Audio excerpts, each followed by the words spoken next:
ஏன் அல்லேலூயா எல்லாரும் சொல்லணும் அப்படின்னு சொன்னா, இன்னைக்கு எல்லாருமே ஏதோ ஒரு பிரச்சனையில தான் இங்க வந்திருக்கிறோம். அப்படிதானே? பிரச்சனைங்கிறது வந்து சின்ன பிரச்சனையும் இருக்கலாம், பெரிய பிரச்சனையும் இருக்கலாம்.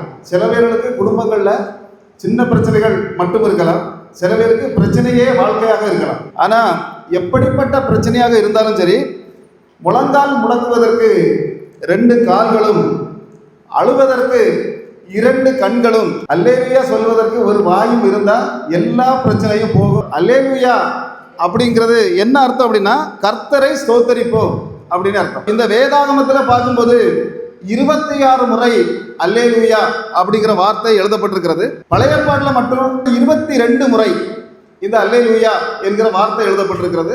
புதிய ஏற்பாட்டில் ஒரு 4 முறை அல்லேலூயா அப்படிங்கிற ஒரு வார்த்தை எழுதப்பட்டிருக்கிறது. இதுல ஒரு வசனத்துல மட்டும் என்ன பேசினாலும் அல்லேலூயா சொல்ல வேண்டும் அப்படின்னு ஒரு வார்த்தை சொல்லுது.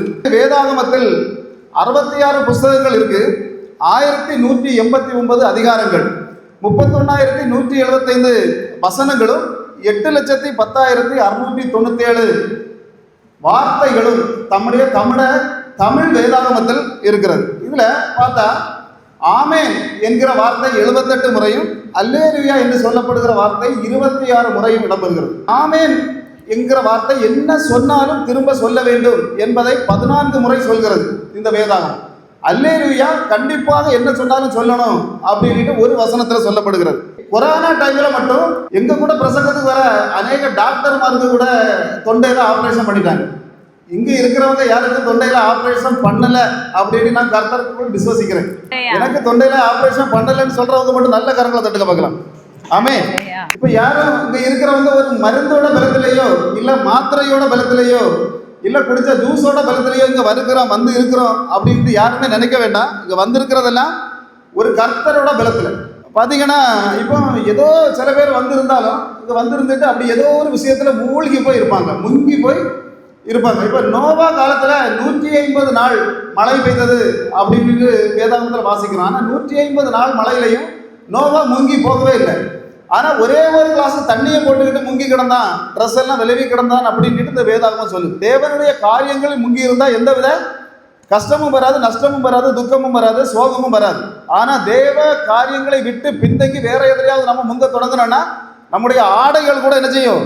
களையப்படும். இந்த இடத்துல வந்திருக்கிறவங்க தேவனுக்குள்ளதான் நான் முங்கி இருக்க போறேன்னு சொல்றவங்க மட்டும் நல்ல கரங்களை தடுத்து பார்க்கலாம். அப்படி இன்னைக்கு தேவனுக்குள்ள இந்த இடத்துல நீங்க இருப்பீங்க அப்படின்னு சொன்னா, கடல்ல எத்தனையோ லட்சம் மீன்கள் போகும்போது பிரம்ம பணம் வாயில கொண்டு ஒரு மீன் தான் பேதுருடைய தூண்டில சிக்கிச்சு. அது ஏன்னா தேவன் சொன்னதுனால சிக்கிச்சு.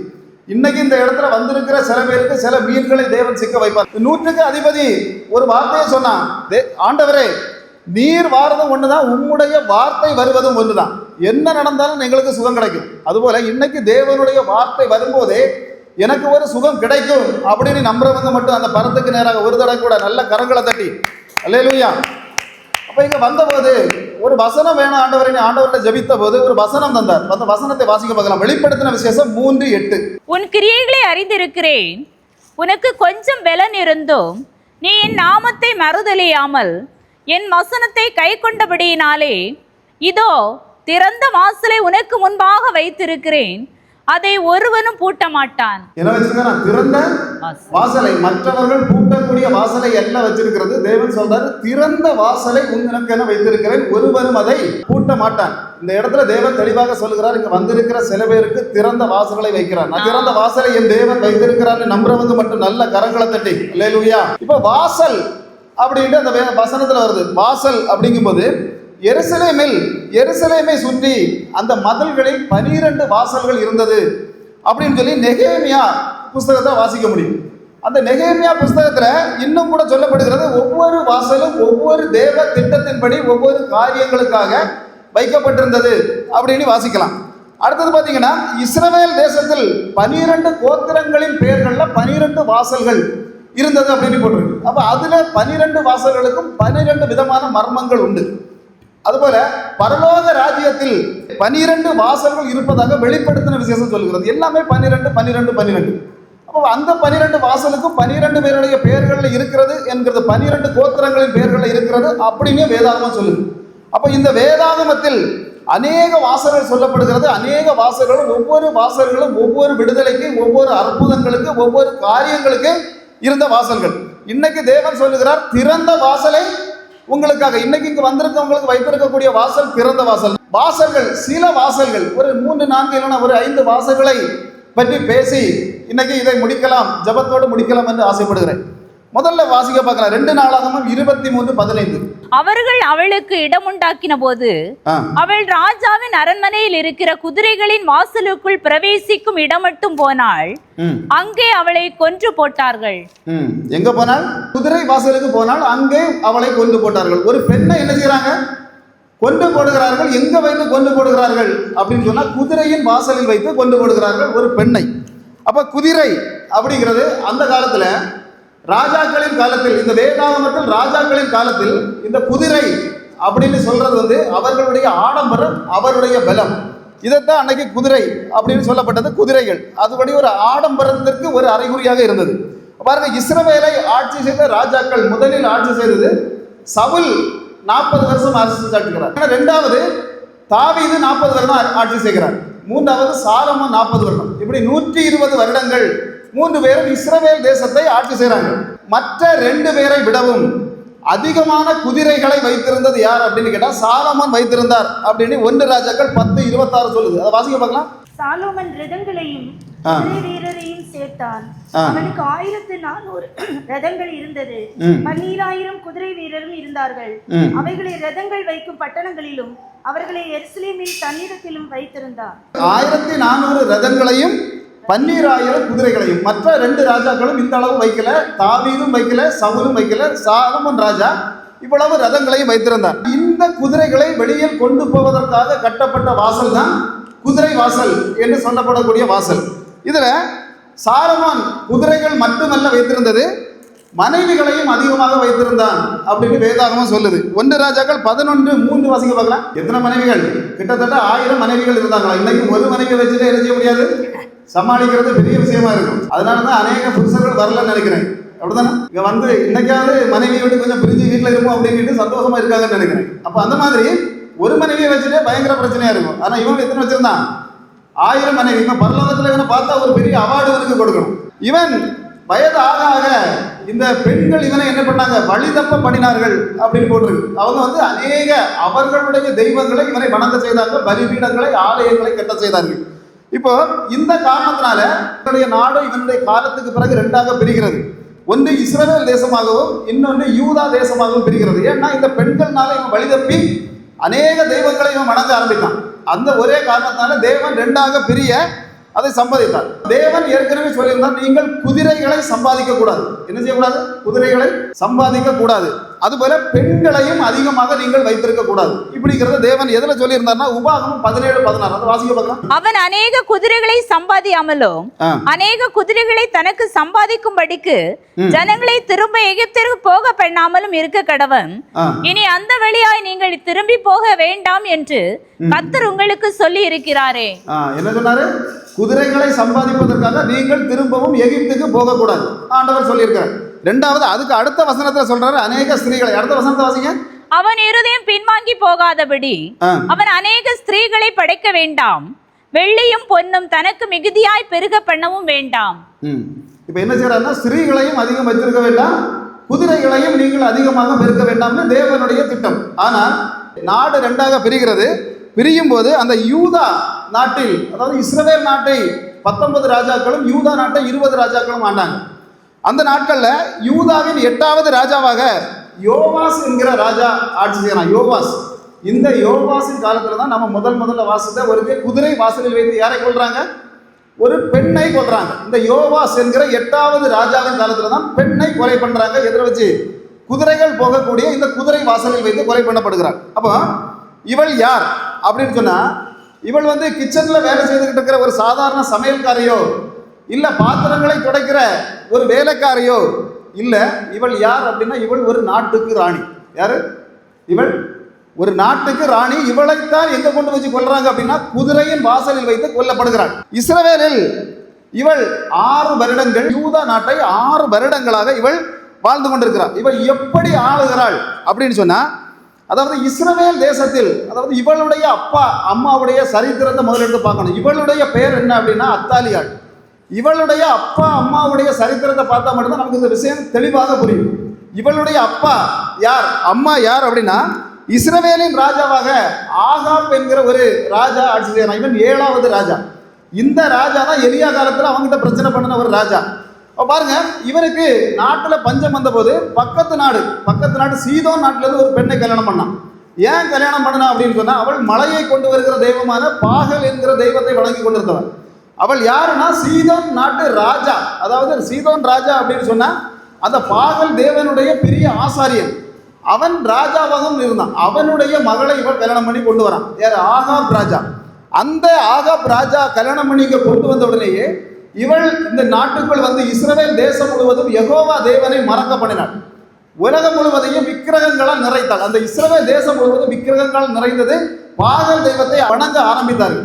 அப்ப இப்படிப்பட்ட காலத்துல தான் இந்த ஆகாப்புக்கும் அவன் மனைவியாக எசபேலுக்கும் பிறக்கிறவள் தான் யாரு? இந்த அத்தாலியாள் என்று சொல்லப்படுகிற, நம்ம முதல் வசனத்தில் வாசித்த குதிரை வாசலில் வைத்து கொல்லப்பட்ட பெண்.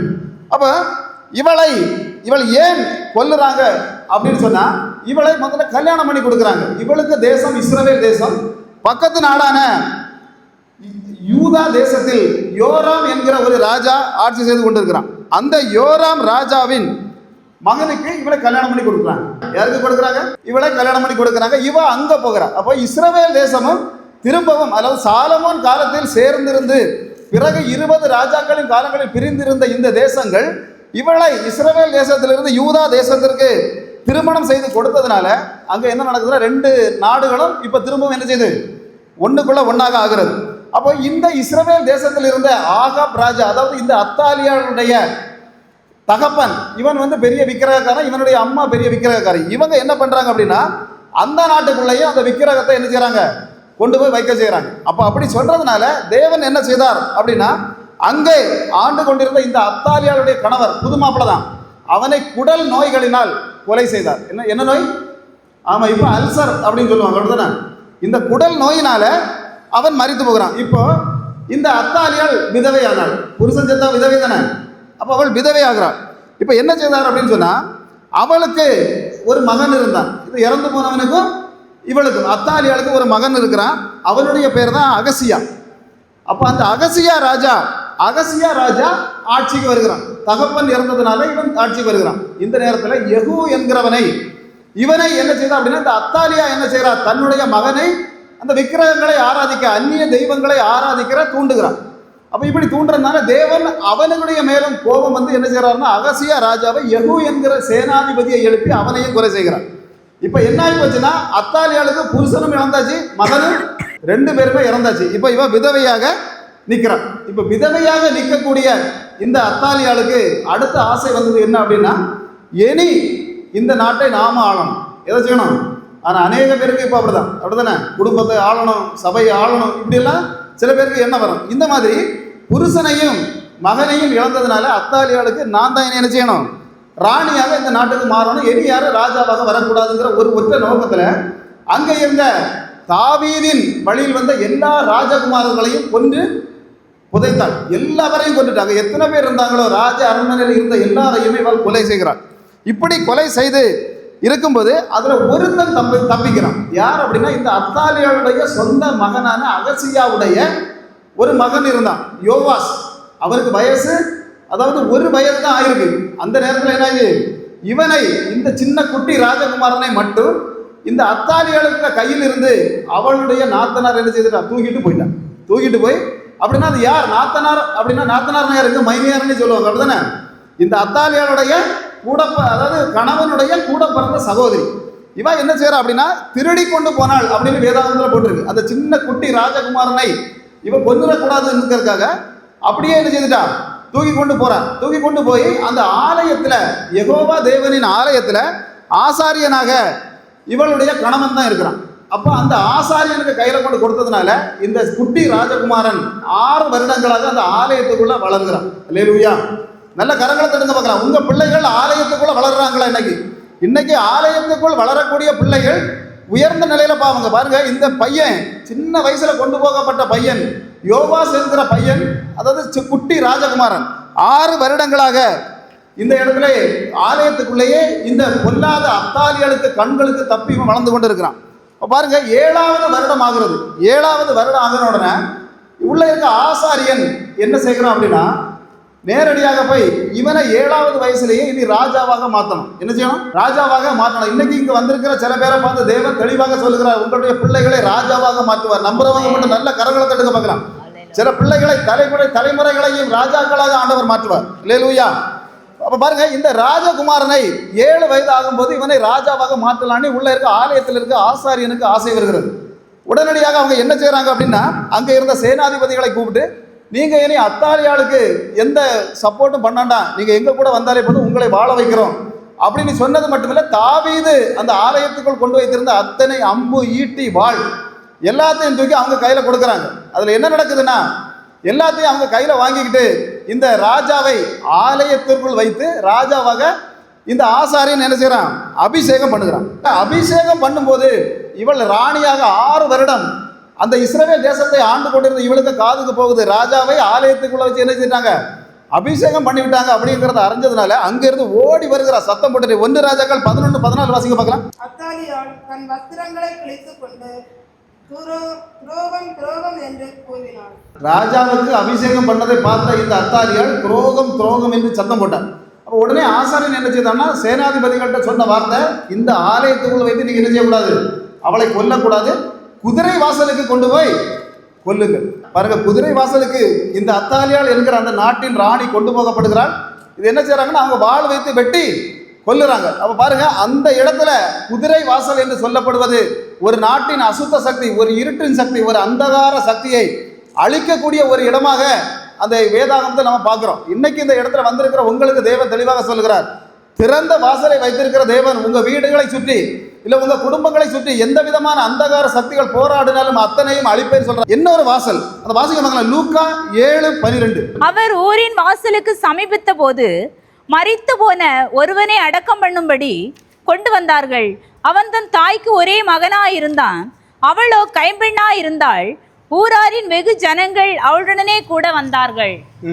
இங்க அந்த வாசல்ல என்ன வாசல் போட்டிருக்கு? ஊரின் வாசல். ஊரின் வாசல்ல நிக்கிறவர் யார் அப்படின்னு கேட்டா, பஞ்சாயத்து பிரசிடண்ட் இல்ல, வில்லேஜ் ஆபீசர்ல இயேசு கிறிஸ்து நிக்கிறார். என்ன வாசல்? ஊரின் வாசல். ஊரின் வாசல்ல நிக்கிறார் இயேசு கிறிஸ்து. அப்ப ஊரின் வாசல் அப்படிங்கிறது வேதாகமத்துல இன்னும் பல பெயர்களால் அழைக்கப்படுகிறது. ஒன்று பட்டணத்து வாசல், ஒலிமுக வாசல், ஊரின் வாசல், இப்படி ஒரு 3 பெயர்கள்ல இந்த வாசலை வேதாகமம் சொல்லுகிறது.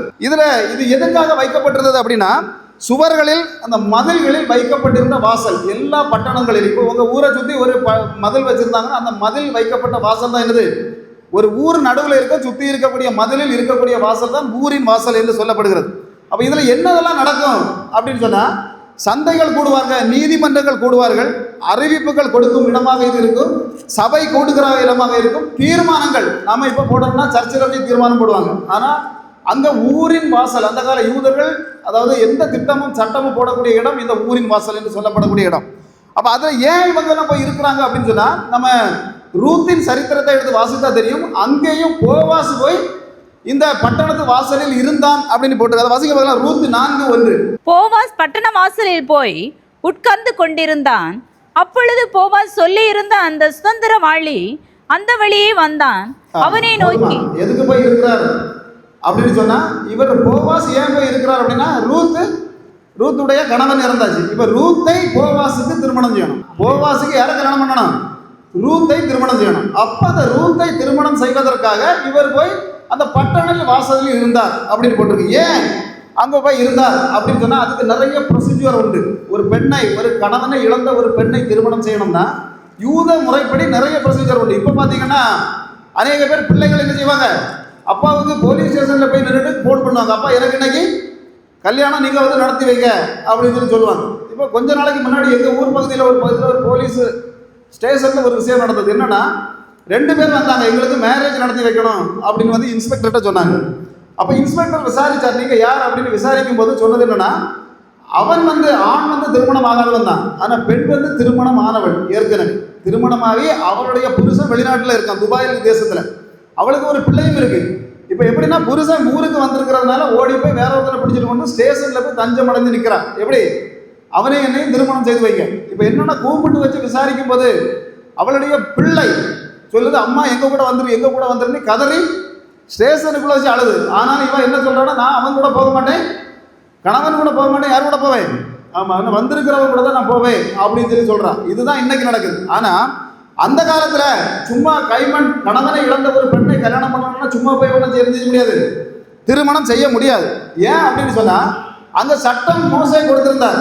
எப்படின்னா இறந்து போன கணவனுக்கு ஏதாவது அண்ணன் தம்பிகள் இருந்தால் முதல்ல அந்த விதவை பெண்ணை கல்யாணம் பண்றது யார் தான் திருமணம் செய்யறது, அவளுடைய கொழுந்தனார் தானே சொல்லியிருக்கிறீங்க, கொழுந்தனார் தான் கல்யாணம் பண்ணணும். அப்படி அவனுக்கு திருமணம் செய்ய மனம் இல்லாமல் இருந்தால் இந்த பெண் செருப்பை கலத்தி அவளுடைய கன்னத்தில் எழுதியான முதல்ல அடிக்கணும், தன்னுடைய குழந்தைனாரை அடிக்கணும், காரை முகத்தில் துப்பணும். அப்படிங்கிற சட்டங்கள் யார் கொடுத்திருந்தா அப்படின்னு சொன்னா உபாகமம் 25:9 வாசிங்க.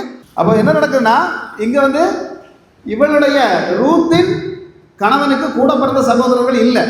அப்படி இல்லாத பட்சத்தில் அவங்க என்ன செய்யணும்னா அவங்க அண்ணன் தம்பி சித்தப்பா பெரியப்பா பிள்ளைகள் பங்காளிகள் இருப்பாங்க அப்படிதானே, அவங்கள ஒருத்தருக்கு தான் அதுக்கு பிறகு இவளை திருமணம் செய்வதற்கு சுதந்திரம், அதாவது சுதந்திரவாளி என்று சொல்லப்படுகிறவன். அப்போ போவாசுக்கு இவளுக்கு திருமணம் செய்யணும்னு ஆசை. யாரை திருமணம் செய்யணும்? ரூத்தை திருமணம் செய்யணும்னு ஆசை. இப்போ அவளை திருமணம் செய்ய பவர் உள்ள சுதந்திரவாளி அவளுடைய தூரத்து சந்தத்தில் ஒருத்தன் இருக்கிறான். அப்ப இவன் என்ன செய்யறான் அப்படின்னா அந்த பட்டணத்து வாசல்ல போய் இருக்கிறான். பட்டணத்தில் வாசல்ல போயிருந்து அவன் நடந்து போகும்போது அவனை ஓய் அப்படின்னு கூப்பிடுறான். இன்னைக்கு அப்படிதான் நிறைய பேர் போகும்போது ஓய்னு கூப்பிடுவாங்க. அதே போலதான் அவன் கூப்பிடுறான், ஓய் அப்படின்னு கூப்பிடுறான். கூப்பிட்டு அங்க என்ன நடக்குதுன்னா இவளை, அதாவது இவளுடைய சொத்துக்களை எல்லாம் எடுக்கிறதுக்கு உனக்கு சம்மந்தமானு கேட்ட உடனே அவன் சொல்றான், ஓ நான் சம்மந்தம் தான், சொத்துக்களை என்ன செய்யறேன் எடுக்கிறேன். அப்போ உடனே போவாஸ் என்ன சொல்றான்னா அவளையும் சேர்த்து நீ என்ன செய்யணும் எடுக்கணும், கல்யாணம் பண்ணிக்கிடணும் அப்படின்னு சொன்ன உடனே அவன் உடனே சொல்றான், இல்லை நான் என்ன செய்ய மாட்டேன், அவளை நான் திருமணம் செய்து நான் எனக்கு விருப்பம் இல்லை. அப்படின்னா என்ன செய்யணும், உன்னுடைய செருப்பை கலத்தி எனக்கிட்ட நீ தரணும். ஏன் அப்படின்னா செருப்பு, இந்த செருப்பை போட்டுட்டு திரும்பவும் ஒரு தடவை இவள் வந்து எனக்கு சொந்தம் தான் அப்படின்னு சொல்லி அவளுக்கு வீட்டில் போய் என்ன செய்யக்கூடாது, நீ நிற்கக்கூடாது. அந்த ஒரு காரணத்தினால தான் செருப்பை கலத்தி என்ன செய்யறேன் நீ தந்தால் அது. அப்போ பாருங்க அந்த காலங்களில் யூதர்கள் செய்த முறை என்னன்னா ஒருத்தருக்கு ஒரு பெண் வேண்டாம் அப்படின்னு சொன்னா செருப்பை கலத்தி மற்றவங்க கொடுத்துருவாங்க, அவன் திருமணம் செய்து கொண்டு போகலாம். இப்போ என்ன நடக்குதுன்னா செருப்பை கலத்தி அந்த சுதந்திரவாளி போவாஸ் கையில கொடுத்ததுனால ரூத் யாருக்கு சொந்தமாகறான், இந்த போவாஸுக்கு சொந்தமாகறான். இப்போ போவாஸ் அவளை திருமணம் செய்யறான். அப்போ இவன் வந்து பட்டணத்து வாசல்ல இருந்தது எதுக்கு அப்படின்னு சொன்னா எதுக்காக இருந்தான், அவளை திருமணம் செய்யணும் அப்படிங்கிறதுக்காக போயிருந்தான். அப்போ ஒரு நல்ல காரியம் நடக்கணும் அப்படிங்கிறதுக்காக அங்க போய் ஒரு வாசல்ல இருந்தான். அந்த வாசல் அதான் தேவன் இன்னைக்கு சொல்றாரு, உங்களுக்காக திறந்த வாசலை வைத்திருக்கிறேன்னு சொன்னா உங்க குடும்பத்துக்குள்ள, உங்க கோத்திரத்துக்குள்ள, உங்க தலைமுறைகளுக்குள்ள இன்னைக்கு ஒரு நல்ல காரியங்கள் நடக்கும். அல்லேலூயா.